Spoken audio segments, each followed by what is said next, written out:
Hello everyone, welcome to the Zorawar classes. आज हम करेंगे केवीएस पीआरटी 2018 का, यानी कि कह सकती हूँ सबसे लेटेस्ट एग्जाम जो केवीएस ने लिया है पीआरटी का, उसका पेडागोजी सेक्शन हम सोल्व करेंगे। और मतलब 2 दिन में करेंगे। आज 10 क्वेश्चन लेंगे और 10 क्वेश्चन हम कल ले लेंगे। मेरे पास ये सेट सी था, ठीक है, सेट सी था, तो मैंने सेट सी के अकॉर्डिंग क्वेश्चन मतलब लिखे हैं। आपके पास कोई और सेट भी हो सकता है, तो हो सकता है शफलिंग हो जाए, ठीक है, लेकिन फिर भी क्वेश्चन वही रहेंगे। इससे पहले एक नंबर नोट कर लीजिए, 8638008832, ठीक है। तो ये जोरावर क्लासेस का व्हाट्सएप नंबर है, तो आप इस पर ऐड हो सकते हैं। अपना नाम लिखकर आप यहाँ पर मैसेज कर दीजिएगा। अंकित सर का काम है वो आपको ऐड करना, ठीक है, वो कर देंगे। अब चलिए नेक्स्ट क्वेश्चंस देखते हैं अपने आज के। देखो ये क्वेश्चन पेपर की आंसर की आप लोगों के पास भी होगी, है ना, मेरे पास भी थी, आंसर की भी मैंने देखी है। प्लस में मैंने अपने भी आंसर्स, ऑब्वियसली देखो हमेशा मैं भी ये नहीं कह सकती कि मैं एक्सपर्ट हूँ, हो सकता है मेरे भी 2-3 क्वेश्चंस पे मुझे डाउट हो सकता है कि हाँ भाई ये होना चाहिए, ये नहीं होना चाहिए। तो जो भी होगा मैं आपको बता दूंगी। मेरा काम यहाँ पर है आपको पूरी तरह से ये क्वेश्चन पेपर एक्सप्लेन करना और ये बताना कि भाई किस किस सेक्शन से आपका ये क्वेश्चन जो है उठाया गया है, ओके, तो ताकि आपको थोड़ी सी क्लैरिटी आ जाए। तो चलिए स्टार्ट करते हैं आज का। आपको पता होगा तो आप आंसर कीजिएगा साथ साथ, वरना आप समझ भी सकते हैं, सुन भी सकते हैं। नेक्स्ट है, Which of the following are important barriers in the equalization of educational opportunities?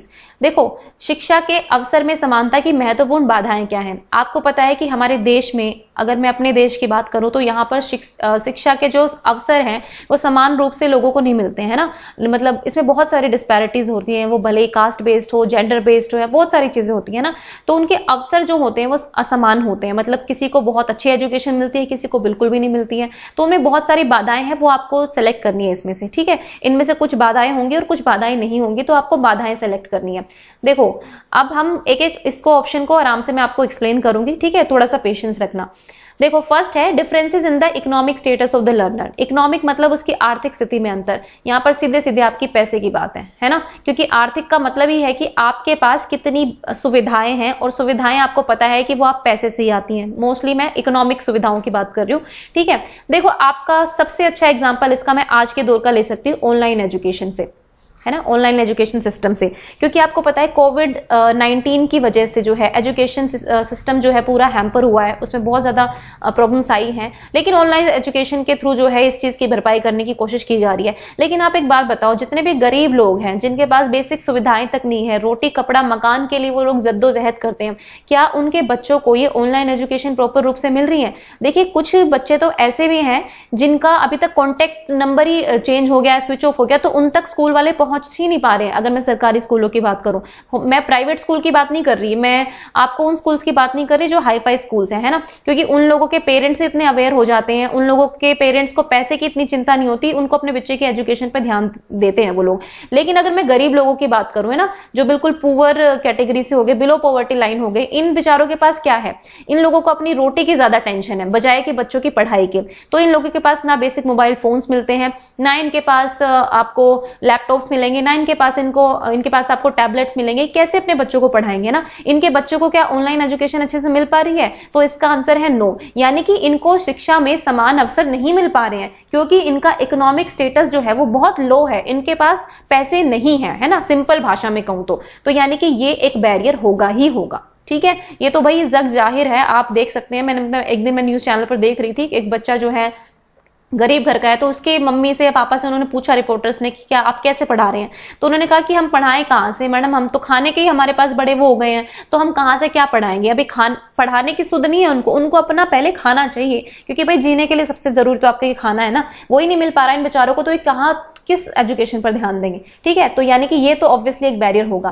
फिर है जेंडर डिस्पैरिटीज की। देखो मैं थोड़ा एक्सप्लेन ज्यादा कर रही हूँ, ठीक है, वो इसलिए कर रही हूँ ताकि जिनको चीजें क्लियर हो जाएं, ठीक है, बेसिक यही है। वरना आंसर की तो आपके पास भी आप आराम से आंसर लगा सकते हैं, मुद्दा यहाँ पर ये नहीं है। मुद्दा ये है कि आपको अच्छे से समझ में आए। अब जेंडर डिस्पैरिटीज की बात करें तो मेल फीमेल वाली वही जेंडर कंस्ट्रक्ट्स या जेंडर स्टीरियोटाइप्स की बात आ जाती है ना। देखो जब पहले के जमाने में, आज तो बहुत सारी चीजें चेंज हो गई हैं, मतलब मैं खुद देखती हूँ, नोट करती हूँ कि चीजें चेंज हो गई हैं, लेकिन पहले क्या होता था कि भाई लड़कियां हैं तो स्कूल नहीं जाएंगी, है ना, मतलब उनको तो घर का ही काम करना है या फिर आगे उनकी शादी हो जाएगी, घर संभालना है, या जो भी थिंकिंग होती थी, और मेल्स को थोड़ा एजुकेशन पे जोर दिया जाता था। इवन जो हमारे बड़े बड़े महान नेता हुए हैं उनमें से भी कई लोग, मैं नाम नहीं लूंगी, कुछ लोगों की ऐसे थिंकिंग थी कि भाई नहीं ठीक है, फीमेल्स को नहीं, पहले मेल की एजुकेशन कंप्लीट करो, मतलब मेल्स को इनरोल करो पहले स्कूल में, उसके बाद हम फीमेल्स के बारे में सोचेंगे। जब मैं इंडियन एजुकेशन सिस्टम पढ़ रही थी, मतलब अपने टाइम में जब अपनी तैयारी कर रही थी तब बता रही थी, उस टाइम पे मैंने कुछ बुक्स पढ़ी थी तो उनमें ये चीज लिखी हुई थी, तो मैंने खुद फील किया कि जेंडर डिस्पैरिटीज हर कदम पर है ना। तो जेंडर डिस्पैरिटीज की वजह से ऑब्वियसली लड़कियों को थोड़ा सा पीछे ही रखा गया एजुकेशन के मामले में और मेल्स को हमेशा आगे बढ़ाया गया, ठीक है। और आज भी अगर हम देखें तो आप हर फील्ड में देख लो कि महिलाओं का स्टेटस या फिर महिलाओं की जो संख्या है वो कम होती है। मैं टीचिंग लाइन की बात नहीं कर रही हूँ, टीचिंग लाइन में क्योंकि महिलाएं ज्यादा मिलती हैं, वो इसका रीजन यही है क्योंकि वो कहते हैं ना कि देख रेख केयर, इसके पीछे भी एक जेंडर कंस्ट्रक्ट ही है, जेंडर स्टीरियोटाइप ही है कि भाई ठीक है आप अपना घर भी संभाल लोगी, आप मतलब टीचिंग प्रोफेशनल लाइफ भी संभाल लोगी और पर्सनल लाइफ भी संभाल लोगी, ठीक है। यहाँ भी जेंडर स्टीरियोटाइप है, ये नहीं है कि यहाँ पर नहीं है। तो मतलब यहाँ पर खैर बात ये है कि भाई जेंडर डिस्पैरिटीज की वजह से लड़कियों को जो है कम पढ़ने की वो मिली थी। अगर लड़कियां पढ़ भी रही थी तो 12वीं तक कर लेती थी या फिर 8वीं तक कर लेती थी। इवन मेरे पड़ोस में भी कुछ लोगों की ऐसे थिंकिंग है कि ठीक है 8वीं तक पढ़ लिया, 12वीं तक पढ़ ली तो बस अपने बच्चों को पढ़ा पाएगी, ठीक है, क्योंकि बच्चों की जिम्मेदारी तो मम्मी पर है, पापा पर है ही नहीं। तो मतलब वो वाली चीजें हैं, है ना। तो मतलब जेंडर डिस्पैरिटीज की वजह से भी ये जो मतलब इक्वलाइजेशन ऑफ एजुकेशनल अपॉर्चुनिटीज है, ये एक बैरियर है जेंडर डिस्पैरिटी भी, ठीक है, क्योंकि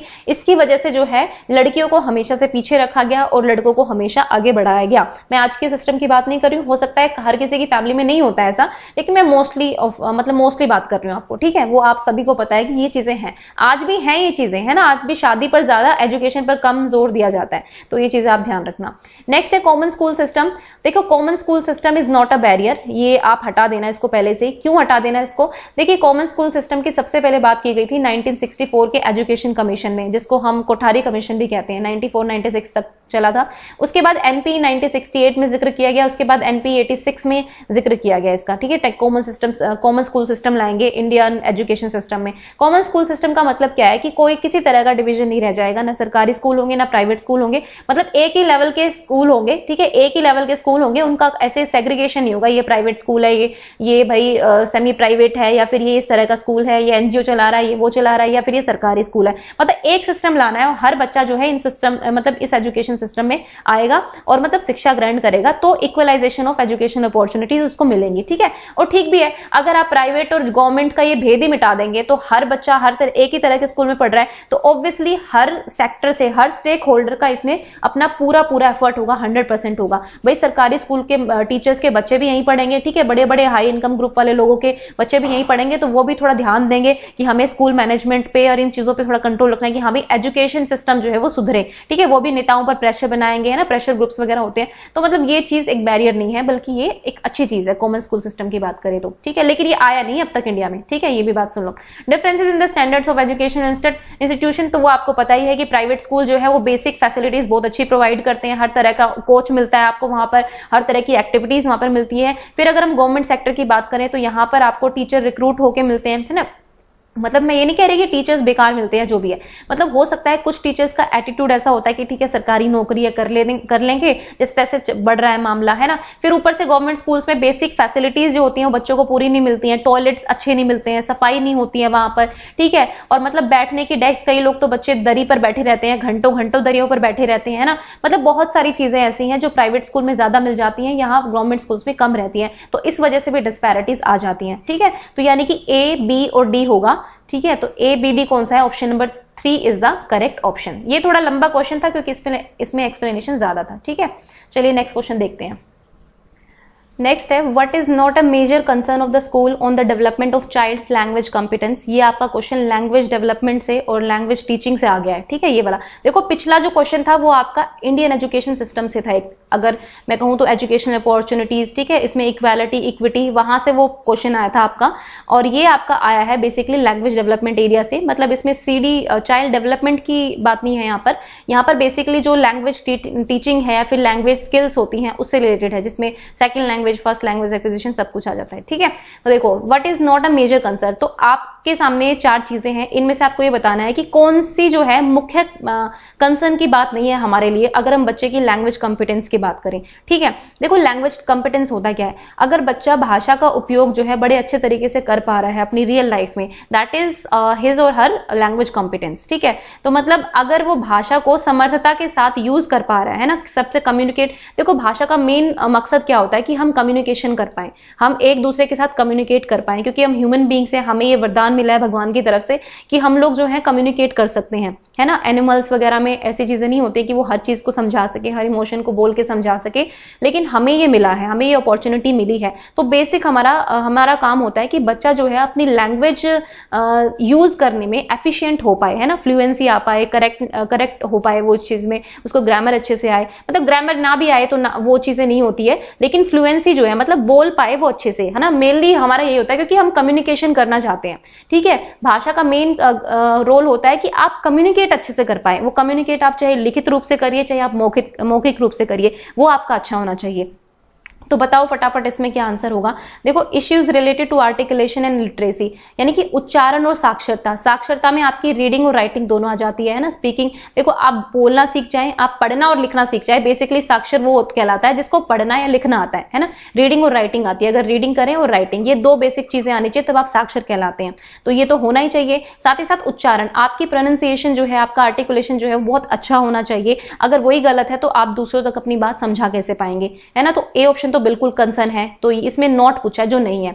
इनहैंसिंग वोकैबुलरी क्वांटम, देखो वोकैबुलरी क्या होती है, आपके दिमाग में ना, बच्चों के दिमाग में एक शब्द भंडार होता है, वो धीरे धीरे एक्सपेंड होता जाता है जैसे उसकी उम्र बढ़ती है। पहले थोड़े से वर्ड्स होते हैं, फिर कुछ और नए वर्ड सीखता है, फिर कुछ और नए वर्ड सीखता है, और इस तरह से वोकैबुलरी जो शब्द भंडार है वो उसका अपने आप बढ़ता चला जाता है। इसमें आपको स्पेसिफिक रूप से कुछ करने की जरूरत नहीं है शब्द भंडार बढ़ाने की। जब आप लैंग्वेज सिखाएंगे ना, उसको बोलना पढ़ना लिखना ये सारी चीज सिखाएंगे, तो अपने आप आपका शब्द भंडार जो है वो बढ़ता चला जाता है। उसमें स्पेसिफिकली आप करते नहीं है कि आज 5 वर्ड सिखाएंगे, अपने दिमाग में डालो, कल हमने 5 वर्ड सीखने, ये भी अपने दिमाग में डालो। ऐसे बच्चा कभी भी रट नहीं सकता वर्ड्स को। वो डेली लाइफ में जितना यूज करेगा, यूज कैसे करेगा, जब वो राइटिंग करेगा, जब वो रीडिंग करेगा, रीडिंग करते करते उसको बहुत सारे नए शब्द पता चलते हैं, है ना। रीडिंग का मतलब सिर्फ पढ़ना नहीं है, पढ़कर समझना भी होता है। तो इन चीजों के थ्रू शब्द भंडार अपने आप ही बढ़ जाता है। तो इसकी हमें ये मेजर कंसर्न नहीं है। देखो कंसर्न हो सकता है, लेकिन यहाँ पे कहा है मेजर कंसर्न। देखो हमेशा पेडागोजी के क्वेश्चन में ऐसा नहीं है कि सारे ऑप्शंस गलत होते हैं, हाँ कुछ ऑप्शन सही होते हैं, कुछ ज्यादा सही होते हैं, तो हमें ज्यादा सही वाले को चुनना होता है। तो यहाँ पर सीधे सीधे आंसर होगा बी। ठीक है, बाकी को देख लेते हैं। Ability to use language and create, भाई ठीक है, लैंग्वेज का यूज करना और उसको क्रिएट करना। नोवेल अटरेंसेस कई बार हम यूज करते हैं। देखो बच्चा जब है कई बार ऐसे सेंटेंस बोल जाता है, हमें लगता है अरे ये तो आज इसने नई चीज बोल दी है ना, ये तो हमने सिखाई नहीं थी या तो इसने पढ़ी नहीं थी। तो ये लैंग्वेज का, हमारे जो चॉम्स्की कहते हैं ना कि हमारे अंदर लैड सिस्टम है, लैंग्वेज एक्विजिशन डिवाइस है हमारे दिमाग में, वो अपने आप एक्टिवेट होती जाती है जैसे हमें लैंग्वेज रिच एनवायरमेंट मिलता है। ठीक है, तो क्रिएट तो बच्चा अपने आप कर लेता है धीरे धीरे। हम हर चीज नहीं कहते कि अब आपको ये बोलना है, इस सिचुएशन में आपको ये बोलना है। वो अब जब आप लैंग्वेज में परफेक्ट हो जाते हैं ना अपने में, तो अपने आप नई नई चीजें भी बोल पाते हैं जो आपने आज तक पहले कभी यूज नहीं की थी। तो this is also very important to think and communicate with others, और दूसरों के साथ कम्युनिकेशन करना। मैंने कहा कि ये तो सबसे इंपॉर्टेंट रोल होता है किसी भी लैंग्वेज कॉम्पिटेंस का। ठीक है, तो ए सी डी तीनों होंगे, लेकिन ये जो बी है ये मेजर कंसर्न नहीं है। कंसर्न हो सकती है बट मेजर नहीं है। ओके, ये डिफरेंस है। नेक्स्ट देखो, you have administered a test on mathematics to class 5th। भाई आपने क्लास 5 के बच्चों का जो है मैथ्स का टेस्ट लिया। Most of the students failed in it, बहुत सारे बच्चे फेल हो गए। सपोज 40 बच्चे थे तो मोस्ट ऑफ में कितने आ जाएंगे, 35 और 36 के अराउंड तो आ जाएंगे ना। इतने बच्चे फेल हो गए और सपोज 35 फेल हो गए और 5 पास हुए, यानी कि कुछ ना कुछ कमी रह गई है। You have to construct and administer another test. अब ये जो टेस्ट हुआ है ना, ये आपका फॉर्मेटिव असेसमेंट में आता है अगर मैं इस टेस्ट की बात करूं तो। ठीक है, क्योंकि आप यूनिट टेस्ट लेते हो बीच में, है ना, उसके बाद आप उन टेस्ट का रिजल्ट देखते हो, फिर देखते हो कि आपको अब क्या करना है। और समेटिव टेस्ट की बात करें तो वो एंड में होता है इवैल्यूएशन के लिए, वो आपका सीधे मूल्यांकन होता है, उसमें फिर आपके सुधार की गुंजाइश नहीं रहती है। तो समेटिव नहीं होगा, फॉर्मेटिव नहीं होगा। अब इसने कहा है कि आपको कंस्ट्रक्ट करना है एक और टेस्ट। वो टेस्ट कौन सा होगा? भाई फॉर्मेटिव तो आप ले चुके हैं ना, अब आपको क्या करना होगा, जब आपने फॉर्मेटिव लिया तो आपने देखा कि मतलब मोस्टली बच्चे फेल हो गए, मतलब गड़बड़ कहीं ना कहीं टीचिंग लर्निंग स्ट्रेटजीज में रही है ना, वरना ऐसा तो नहीं हो सकता कि भाई सारे बच्चे फेल हो रहे हैं, कुछ ही पास हो रहे हैं। यानी कि आपने या तो टेस्ट जो है बहुत डिफिकल्ट दे दिया, मतलब बहुत सारे रीजन हो सकते हैं, ऐसा नहीं कि बच्चों ने पढ़ा नहीं है, या तो आपने बहुत डिफिकल्ट टेस्ट दे दिया है, या आपने मतलब ऐसा टेस्ट दे दिया है, मतलब जो कंसेप्ट बच्चों को कराए नहीं गए, आपने एक्सपेक्टेशन ज्यादा रख ली, मतलब वो बहुत सारी चीजें हो सकती हैं। ठीक है, इसके बाद आप करेंगे डायग्नोसिस। ठीक है, बच्चों का आप डायग्नोसिस करेंगे, नैदानिक परीक्षण करेंगे और ये जानने की कोशिश करेंगे आखिर कमियां कहाँ रह गई, और फिर डायग्नोसिस कर दिया, उसके बाद आप करेंगे रेमेडियल टीचिंग। ठीक है, ये है मेन बात। तो इस तरह से पूरा चार्ट चलता है। आपने फॉर्मेटिव असेसमेंट किया। ठीक है, अब फॉर्मेटिव असेसमेंट का मतलब क्या होता है कि यहाँ पर आप फीडबैक दे सकते हैं, यहाँ पर जो जितने भी लूप होल्स होते हैं उनमें सुधार कर सकते हैं। फॉर्मेटिव लिया, इसमें आपको रिजल्ट अच्छे नहीं मिले, आपने फिर डायग्नोस किया बच्चों को कि भाई क्या कमियां रह गई, क्या कारण रहे, फिर आपने रेमेडियल टीचिंग ली। तो ये एक साइकिल जो है चलती रहती है। ठीक है, मास्टरी टेस्ट नहीं होगा, मास्टरी टेस्ट तो अलग होता है, उसमें कंसेप्ट लर्निंग पर ज्यादा ध्यान दिया जाता है, उसमें नंबर पर ध्यान दिया ही नहीं जाता। ठीक है, वो मैं आगे बता दूंगी आपको। तो option number C is the right option. तो चलिए नेक्स्ट देखते हैं। ये आपका असेसमेंट एंड इवैल्यूएशन का क्वेश्चन था। ठीक है, सीधे सीधे असेसमेंट एंड इवैल्यूएशन से देखो, अब ये जो पिछला क्वेश्चन था, आपने अगर formative assessment, summative assessment, diagnosis test पढ़ा हुआ है तो वो क्वेश्चन इजी, मतलब ये चीज आपको, अगर आप किसी बुक को भी पढ़ रहे हैं तो आप हर बार ये चीजें पढ़ेंगे नहीं कि ऐसे आपने टेस्ट दिया। ये एग्जांपल जो है ना, आपकी जो थ्योरेटिकल नॉलेज है उसके बेस पर बनता है, फिर आपको अप्लाई करना है कि आपने कितनी अच्छे से थ्योरी कवर की है ना। तो मतलब इसमें टेस्टिंग और इवैल्यूएशन से था वो। नेक्स्ट है micro teaching is a technique used for. तो माइक्रो टीचिंग ये अगर आपने पढ़ी है तो बहुत डायरेक्ट आंसर है इसका। ठीक है, तो बताओ फटाफट से क्या आंसर होगा। कम संख्या वाली कक्षाओं के अध्यापन हेतु, स्थिति में अध्यापन हेतु, विशिष्ट अध्यापन कौशल में शिक्षक की तैयारी हेतु, कठिन अवधारणाओं का अध्यापन हेतु। ठीक है, तो देखो इसका जो करेक्ट ऑप्शन होगा वो होगा preparation of teacher in specific teaching skills, यानी कि विशिष्ट अध्यापन कौशल में शिक्षक की तैयारी हेतु। देखो जो हमारी टीचिंग होती है वो एक प्रोफेशनल स्किल्स होती है। ठीक है, आप नॉर्मल ग्रेजुएशन देखो हर बच्चा करता है ना, ग्रेजुएशन हर बच्चा करता है, तो सब लोग करते हैं, उसमें कोई प्रोफेशनलिज्म नहीं है। लेकिन जब आपने स्पेशली डाइट की है, ठीक है, डाइट की या जेबीटी की या फिर बीएलएड की, ठीक है, बीएलएड की या फिर आपने डीएलएड की, तो इसमें जो है स्पेशलाइजेशन आ गया। यहाँ पर आपको प्राइमरी या एलिमेंट्री एजुकेशन कहते हैं ना, मतलब 1st to 8 तक के बच्चों को कवर किया जाता है बेसिकली। हालांकि आप टीचर बनते हैं पहली से 5वीं तक के ही, लेकिन मतलब कराया इसमें 8वीं तक के बच्चों का एक्सपीरियंस जाता है। तो ये एक प्रोफेशनल स्किल है। तो माइक्रो टीचिंग इसी का एक पार्ट है। माइक्रो टीचिंग में क्या होता है कि आप एक स्मॉल ग्रुप में, सपोज मैं आपको अपने उस स्पैन को याद करने के लिए बोलूंगी जब आपने डाइट वगैरह की होगी। ठीक है, तो आप लोग स्कूल्स में पढ़ाने जाते थे, है ना, टीचिंग करते थे, तो क्या होता था कि आपको सुपरवाइज करने के लिए भी कोई आता था आपके कॉलेज से या जो भी है। ठीक है, कई बार आप लोगों की कुछ ऐसी डेमो क्लासेस होती होंगी कि भाई एक को डेमो देना है, बाकी सब उसको ऑब्जर्व करेंगे, कुछ सीखेंगे। तो इसी तरह की एक टीचिंग स्किल्स का टेस्ट होता है। एक तरह से आप अपनी स्किल्स को, अपने आप को देखते हैं कि आपको कितनी स्किल्स आती हैं, किन चीज में आप बेहतर कर पाए हैं और कौन सी कमियां हैं। ठीक है, एक छोटे से ग्रुप में हो सकता है कि आपने 15-20 मिनट के लिए एक डेमो क्लास दे दी, आपके पीयर्स जो हैं, मतलब आपके जो सहकर्मी हैं, कलीग्स हो सकते हैं। ठीक है, अगर आप जॉब लगे हुए हैं, कलीग नहीं है तो आपके साथ जो आपके फ्रेंड्स हैं वो बैठ सकते हैं, 4-5 लोग, फिर आपको ऑब्जर्व कर सकते हैं, वो आपको बता सकते हैं, आपको फीडबैक दे सकते हैं कि हाँ भाई ये आपकी चीज हमें अच्छी लगी, ये इसमें थोड़ी सी आपको सुधार की जरूरत है। तो इस तरह की चीजें होती है माइक्रो टीचिंग में। ओके, तो मतलब स्पेसिफिक टीचिंग स्किल्स को बढ़ाने के लिए होता है कि आप अपनी स्किल्स को जो है निखार पाए। नेक्स्ट है question number 5, a teacher would become more effective if. एक टीचर जो है बहुत इफेक्टिव होगी अगर ही और she uses a good instruction aids. देखो अब यहाँ पे जो है सारे ऑप्शंस, ये मत सोचना कि भाई मैडम आपने ये क्यों बता दिया, ये नहीं होना चाहिए, ये क्यों नहीं हो सकता। तो यहाँ पे आपको बेस्ट देखना है, सबसे बेस्ट। ठीक है, क्योंकि यहाँ पे हो सकता है कई ऑप्शंस आपको अच्छे मिलेंगे, लेकिन बेस्ट को चूज करना है। तो फटाफट से आंसर करो। ही और she uses a good instructional aid, he she helps student to ask questions, he she help students to achieve mastery learning, student score high marks. ठीक है, तो भाई एक टीचर बहुत ज्यादा इफेक्टिव होगा अगर वो इनमें से क्या करता है अपने बच्चों के लिए। ठीक है, तो देखो इंस्ट्रक्शन एड्स तो सप्लीमेंट्री होते हैं, सिर्फ इंस्ट्रक्शन एड्स से यूज कर लेना ही आपकी लर्निंग को इनहेंस नहीं करता है। उसको मतलब टीचिंग एड्स, ठीक है, आप एक कॉन्सेप्ट क्लियर करा रहे हैं, लेकिन अगर आपको ही पढ़ाना अच्छे से नहीं आ रहा, आपने एक एड दिखा दिया, चार्ट दिखा दिया, ठीक है, आपने एक ऑडियो विजुअल एड दिखा दिया, बस लो भी सीख लो, सिर्फ इससे काम नहीं बनेगा ना। मतलब ठीक है, ये बहुत अच्छी स्ट्रेटेजी है कि आपको टीचिंग एड्स यूज करने चाहिए, लेकिन मोर इफेक्टिव ढूंढना है आपको। ठीक है, तो इसको हम एलिमिनेट कर देंगे। अब स्टूडेंट स्कोर हाई मार्क्स, ठीक है, तो ये हाई मार्क्स तो आपका परफॉर्मेंस गोल्स पर आ गया, ये हमेशा इंपॉर्टेंट नहीं होता है ना। कुछ बच्चे रट के भी हाई मार्क्स ले आते हैं, लेकिन उनके कंसेप्ट क्लियर नहीं होते हैं, तो ये भी नहीं हो सकता है। फिर है कि ही और she help student to ask question और ही और she students to achieve mastery learning. तो देखो अब इन दोनों में डिफरेंस बताती हूँ और फिर आपको आंसर बताऊंगी। यहाँ पे क्या है कि आप बच्चों को मदद करते हैं कि बच्चे क्वेश्चन पूछें। ठीक है, आप विद्यार्थियों की, जैसे कि आप बच्चे कुछ नहीं पूछ रहे हैं तो आप कहेंगे कि हाँ भी चलो बेटा कुछ पूछ लो अगर आपको नहीं समझ में आया, तो ये उस टाइप की बात हो गई। लेकिन अगर मैं सी ऑप्शन की बात करूं, देखो option number C is the correct option. अब मैं आपको थोड़ा समझा देती हूँ कि सी है क्यों। जो मास्टरी लर्निंग है ना, दो तरह की लर्निंग या फिर लर्निंग गोल्स होते हैं। एक तो होते हैं मास्टरी लर्निंग गोल्स, ठीक है, और एक होते हैं परफॉर्मेंस लर्निंग गोल्स, ठीक है। परफॉर्मेंस लर्निंग गोल्स और एक होते हैं mastery learning goals. Performance learning goals में आप सिर्फ मार्क्स पर फोकस करते हैं कि आपने जितना पढ़ाया आप पेपर में कितना लिख पाए, है ना, सिर्फ स्टैटिक है एक तरह से, इसमें कोई भी रिजिड तरीका है, फ्लेक्सिबल नहीं है, ठीक है। जिसके 100 में से 100 आ गए, 100 में से 95 आ गए, वो बच्चा बहुत अच्छा है। जिसके अगर 40 रह गए, 56 रह गए, वो तो बिल्कुल नालायक है, उसको कुछ नहीं आता है। ये इस टाइप की लर्निंग गोल्स है ना।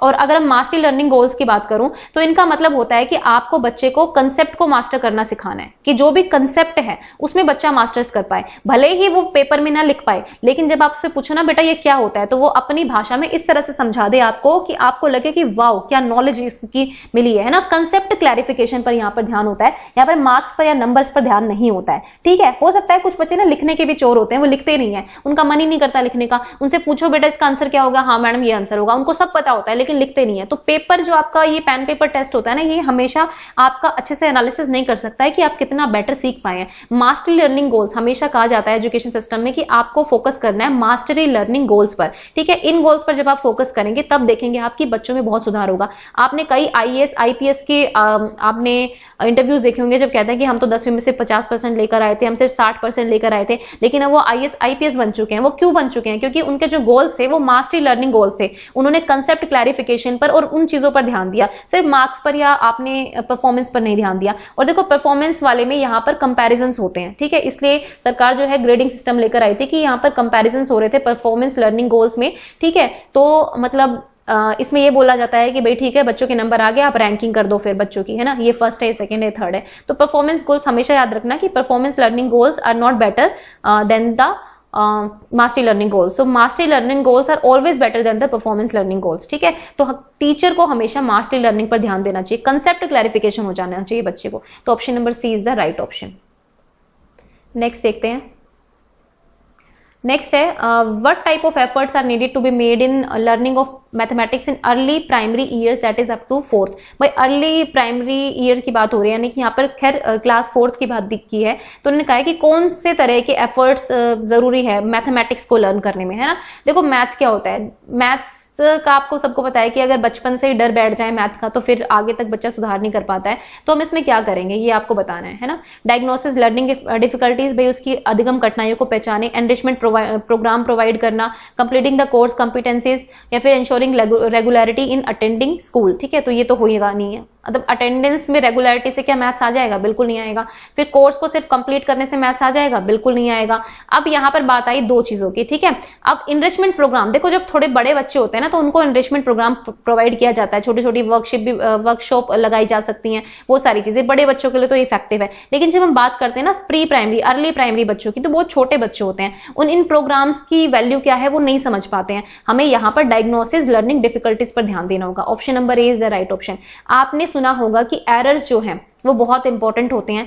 एरर्स अगर आपको पता चल गया कि बच्चा क्यों और कैसे एरर कर रहा है तो आप उसकी लर्निंग डिफिकल्टी पहचान सकते हैं। और मैथ्स में एरर इज वेरी कॉमन, जैसे कि सपोज 74 है, 25 है, 26 लगा लो, ठीक है। 6 और 4 10 होते हैं। कई बच्चे यहाँ पे 10 लिख देंगे और यहाँ पर 9 लिख देंगे, ठीक है। कुछ बच्चे क्या करेंगे, हो सकता है कुछ बच्चे इनको माइनस कर देते हैं। अगर आप इसमें से माइनस करना देंगे तो क्या करेंगे कि 6 में से 4 माइनस करके 2 लिख देते हैं और यहाँ पे 2, इस तरह के आंसर लाते हैं। तो ये क्या शो कर रहा है? ये शो कर रहा है कि बच्चा किस तरह से सीख रहा है ना। यहाँ पे उसका वंस टेंस का कॉन्सेप्ट क्लियर नहीं है, यहाँ पे उसको कैरी ओवर का कॉन्सेप्ट क्लियर नहीं है। तो ये एरर्स उसकी लर्निंग डिफिकल्टीज को ट्रैक करने में बहुत हेल्प करते हैं। यहां से आप बच्चे की बेसिक समझ पर पहुंच सकते हैं। अगर टीचर हैं आप अच्छे तो आप यहां से समझ सकते हैं कि हाँ भाई बच्चे ने एरर क्यों किया है। तो एरर्स आर वेरी इंपॉर्टेंट। उसी से बनता है ये क्वेश्चन की डायग्नोसिस लर्निंग डिफिकल्टीज, कि आप पहले लर्निंग डिफिकल्टी पहचानो बच्चे की। अगर आपने इस टाइम पे लर्निंग डिफिकल्टी पहचान ली ना तो आगे बच्चे को दिक्कत नहीं आएंगी। लेकिन अगर ये डिफिकल्टी उसके साथ बनी रही, सिर्फ आप नंबरों पर ध्यान देने लगे कि नहीं आपने पढ़ा नहीं, आपने डंडे से मार दिया, 2 आपने डांट लगा दी, तो नहीं काम चलेगा, ठीक है। एनरिचमेंट प्रोग्राम जो है वो बड़े बच्चों के लिए तो ठीक है, लेकिन वो इसके लिए नहीं होते हैं, ठीक है। छोटे बच्चों के लिए आपको पहले डायग्नोस करना पड़ेगा कि बच्चों में लर्निंग डिफिकल्टीज क्या है, ठीक है। ये अगेन आपका टीचिंग एंड लर्निंग से आ गया, ठीक है। टीचिंग एंड लर्निंग, बेसिकली देखो टीचिंग एंड लर्निंग में क्या है ना, आपके सामने सिचुएशन ही आएंगी ऐसी पेपर में और आपको बस हैंडल करना है कि आपने जितनी भी थ्योरेटिकल नॉलेज है बच्चे के बारे में, चाइल्ड सेंटर्ड नॉलेज जो है आपकी कि चाइल्ड सेंटर्ड एजुकेशन क्या होती है, ठीक है, एनपी क्या कहती है, एनसीएफ क्या कहता है, अगर आप इन सब चीजों को जानते हैं तो आप ये क्वेश्चन अच्छे से हैंडल कर सकते हैं। नेक्स्ट देखते हैं, which of the following is not the characteristic of social and emotional mature person. तो इनमें से कौन सी एक सोशली और मैच्योर इमोशनल पर्सन की कैरेक्टरिस्टिक नहीं है, ये आपको बताना है। तो फटाफट से आंसर करो इसका।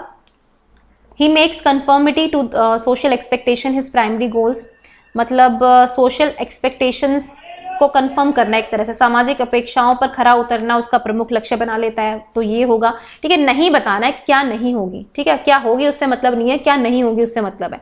ठीक है, is relatively free from anxiety. ठीक है, अगर वो बिल्कुल मतलब दुश्चिंता और मतलब एंग्जाइटी मतलब डर से और इन चीजों से मतलब घबराहट से अगर वो बिल्कुल फ्री हो जाए, इन सब चीजों के बारे में ना सोचे। ठीक है, उसको अपने इमोशनल स्ट्रेस को कंट्रोल करना आ जाए। ठीक है, सेंस ऑफ ह्यूमर उसका अच्छा हो और पॉजिटिव आउटलुक हो। ठीक है, तो ये तीनों चीजें, अगर बी, सी और डी की बात करूं तो तीनों बहुत इंपॉर्टेंट है भाई। एंग्जाइटी रहेगी तो किस तरह से सोशल और इमोशनली मैच्योर है, नहीं है ना वो मैच्योर। अगर कॉन्फ्लिक्ट रिजोल्व करने में वो अगर घबराता है, ठीक है, या फिर वो डरता है किसी चीज से, तो वो सोशली इमोशनल मैच्योर पर्सन हो ही नहीं सकता है। ठीक है, तो ये सारे इमोशनल मैच्योर पर्सन के गुण है। लेकिन अगर हम बात करें ए की, यहाँ पे कहा है कि सिर्फ सामाजिक अपेक्षाओं पर खरा उतरना। क्या आपको लगता है कि सोसाइटी की हर चीज बहुत सही होती है? नहीं, ऐसा नहीं होता है। ठीक है, पूरा समाज भी एक बात कहे ना, अगर वो कहे कि नहीं ये ठीक है और एक इंसान की भी अलग राय हो, ठीक है, तो जरूरी नहीं है कि इंसान गलत होगा, हो सकता है पूरा समाज गलत हो। तो सामाजिक अपेक्षाओं पर खरा उतरना पहला एम नहीं है। आपने अगर कोलबर्ग की थ्योरी पढ़ी है मोरल डेवलपमेंट की, ठीक है, कोलबर्ग की थ्योरी है मोरल डेवलपमेंट की, तो उसमें आप देखना कि उसमें उन्होंने ये भी बोला है कि जो लास्ट की 2 स्टेज होती है, जो पोस्ट कन्वेंशनल स्टेजेस होती है, वहां पे बच्चा सही गलत में एग्जैक्टली सोचना स्टार्ट करता है। मतलब एक्चुअल प्रोसेस जो होता है ना, समाज से अलग कट के वो वहां पे सोचना शुरू करता है कि हाँ भाई ये कौन सी चीजें हैं जो मतलब सच में ह्यूमैनिटी के लिए सही है कि नहीं है ना। तो मतलब सोशल एक्सपेक्टेशन पे सिर्फ आप खरे उतर जाओ तो आप सोशल और इमोशनल मैच्योर पर्सन होगे, ये आपका कोई भी क्राइटेरिया नहीं होता है ना। हमें हमेशा सोसाइटी की बुरी चीजों के प्रति जो है ना अवेयरनेस होनी चाहिए, उसके प्रति आवाज उठाने भी हमें आनी चाहिए। तो option number A is the correct option. Okay, next देखते हैं।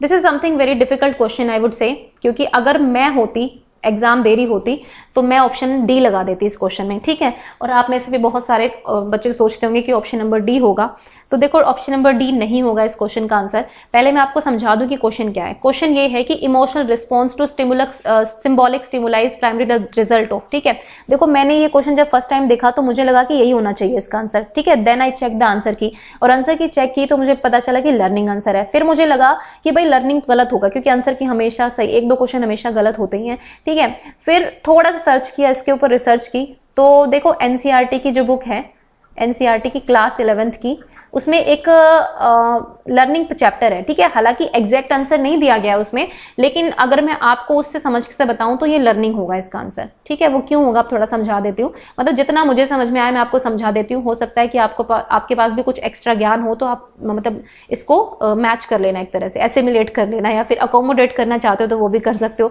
कि नहीं मैडम आप गलत बता रहे हो, ये आंसर होगा। ठीक है, देखो ऑफिशियल आंसर की में जो है लर्निंग आंसर है। ठीक है, मैंने भी पहले सोचा कि इंक्रीज सेंसरी परसेप्शन होगा, तभी जो है उसके इमोशनल रिस्पॉन्स जो है वो अच्छे आएंगे। ठीक है, लेकिन ऐसा नहीं होता है। देखो उस लर्निंग चैप्टर में, या फिर लर्निंग हम जो भी क्या कहते हैं कि जो परमानेंट चेंज होता है हमारे बिहेवियर में, वो लर्निंग हो जाती है। ठीक है, हम पहले कोई भी एक्सपीरियंस लेते हैं, उसके बाद उस एक्सपीरियंस के थ्रू हम ये समझ जाते हैं कि ठीक है भाई अब अगर ऐसी सिचुएशन कभी आएगी जिंदगी में तो हम ये वाली चीज नहीं करेंगे, ये चीज करेंगे। क्यों करेंगे? क्योंकि हमें एक्सपीरियंस हो चुका है, बुरा या अच्छा जो भी है। ठीक है, जैसे कि एक सिंपल सा एग्जांपल मैं दूं तो देखो एक सपोज एक फूल है, फ्लावर है। ठीक है, मतलब ज्यादा अच्छी ड्राइंग तो नहीं है, ये फ्लावर है, सपोज रोज का फ्लावर है, रोज में कांटे होते हैं, है ना। बच्चे ने इसको टच किया, रोज को तोड़ना चाह रहा था वो, लेकिन उसने ये ध्यान नहीं दिया कि यहाँ पर इसमें कांटे हैं, उसने डायरेक्ट इसको तोड़ लिया, उसके हाथ में लगी चोट, उसको खून निकल आया।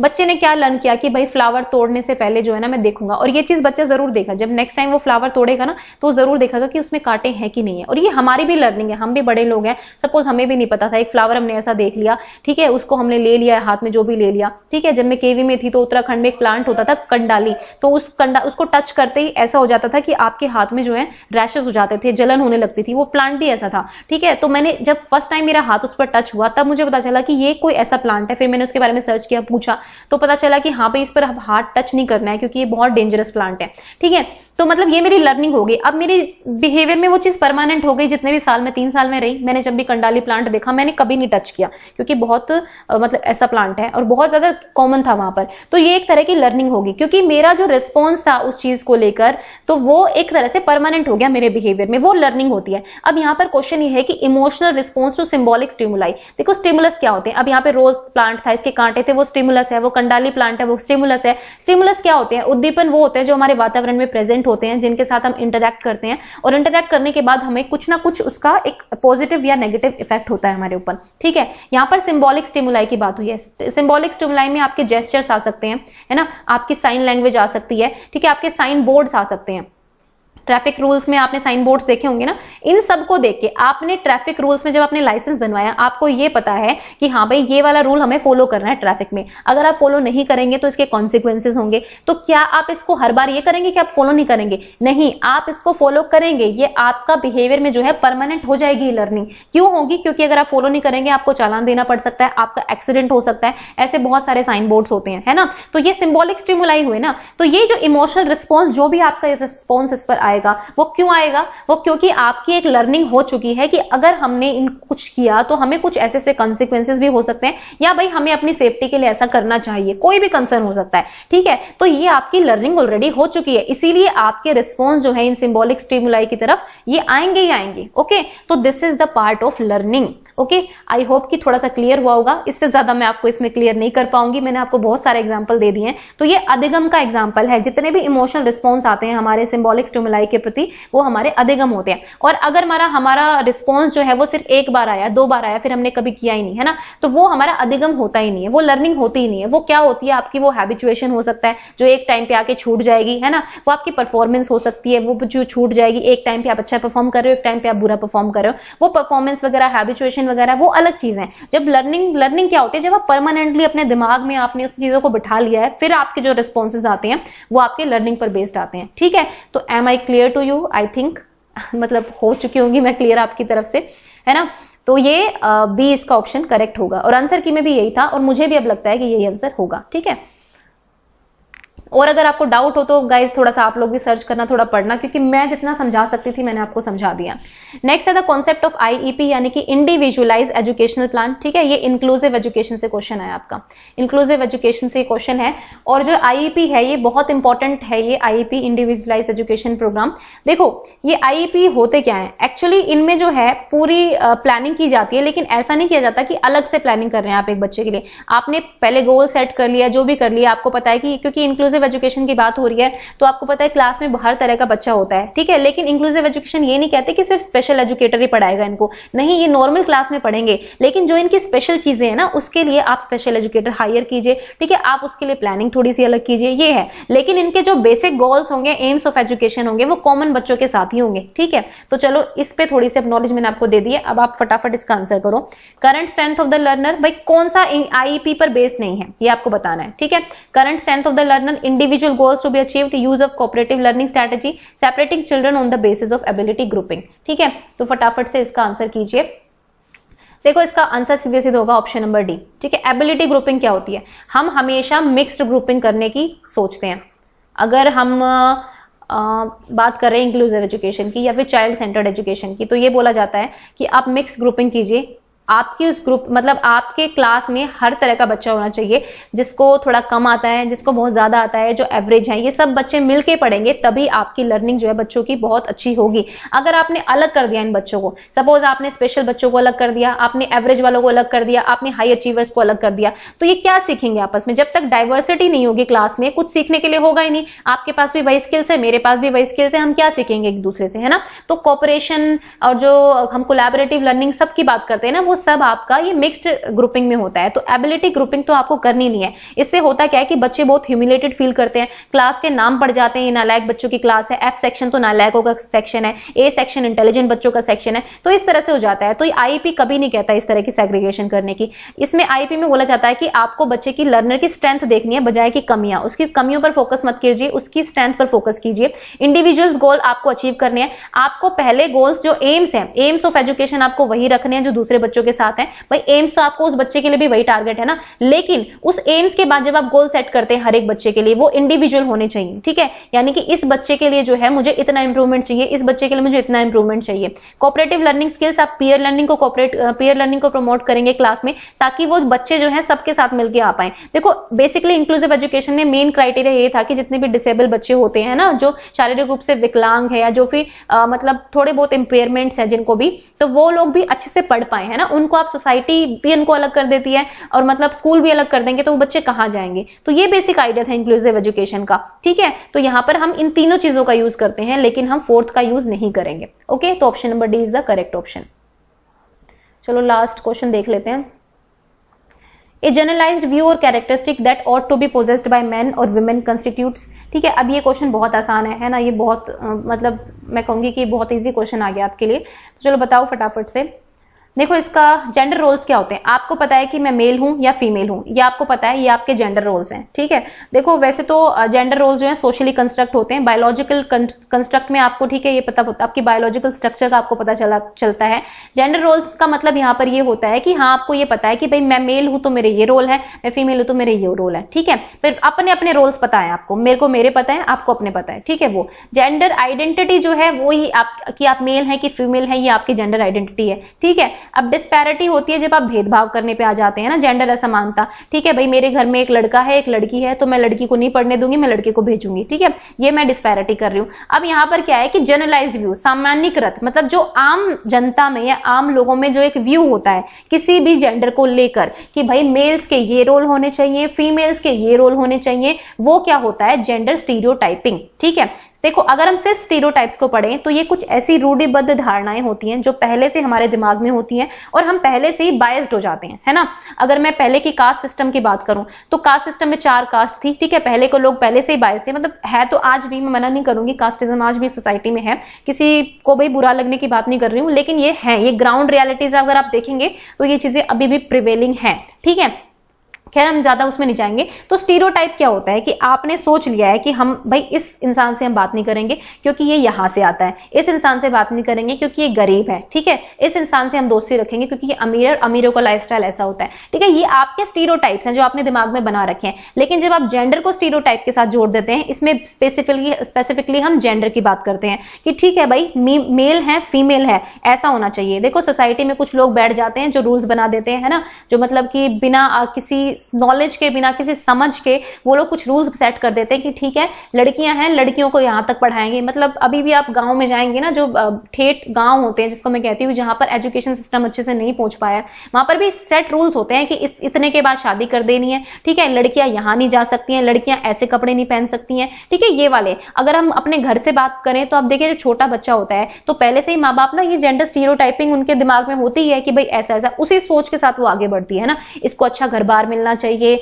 तो इसको ये चीजें सिखा दूं, काम भी सिखाना पड़ेगा लड़की को, कल को क्या कहेंगे कि माँ बाप ने कुछ नहीं सिखाया। मतलब इस टाइप की चीजें चलती रहती हैं। लड़की है तो सिर्फ गुड़िया से खेलेगी, लड़का है तो सिर्फ गुड्डे से खेलेगा, और अगर वो लड़का जो है गुड़िया से खेल रहा है तो लोग क्या कहेंगे, बताओ लड़का होके गुड़िया से खेल रहा है, ठीक है, लड़का होके रो रहा है ना। लड़के तो रोते नहीं है, क्यों नहीं रोते हैं? आपको पता है कि मतलब सबसे ज्यादा हार्ट अटैक के केसेस जो होते हैं, हार्ट अटैक के केसेस जो होते हैं वो लड़कों में होते हैं, और इसका एक साइंटिफिक रीजन ये है कि लड़के अपने इमोशंस को छुपाते हैं, ठीक है, वो लोग रोते नहीं है, पब्लिक में नहीं रोते हैं, जो भी रोते हैं। और जब आप अंदर की भावनाओं को बाहर नहीं निकालते हैं ना, तो वो चीजें आपके जो दिमाग और आपकी जो ऑब्वियसली एक बायोलॉजिकल स्ट्रक्चर है ना हमारी बॉडी का, कितना स्ट्रेस झेलेगी। इसलिए मोस्टली हार्ट अटैक्स की जो ये चीजें होती हैं वो लड़कों के साथ होती हैं। और मैं भी एक न्यूज़पेपर में पढ़ रही थी कि जितनी भी सुसाइड्स होती हैं ना, जितनी भी, वो मेल ज्यादा कर रहे हैं फीमेल से, ठीक है। इमोशनल स्ट्रेस इतना होता है और उसको मतलब उस स्ट्रेस को निकाल नहीं पाते हैं। और निकालना बेसिकली देखो मेरे साथ तो ये है कि कोई चीज बहुत बुरी है तो रो लो, अकेले में रो लो जी, अपना हल्का कर लो, है ना, बात ही होती है। तो जेंडर स्टीरियोटाइपिंग मेल्स को ये भी नहीं करने देती है।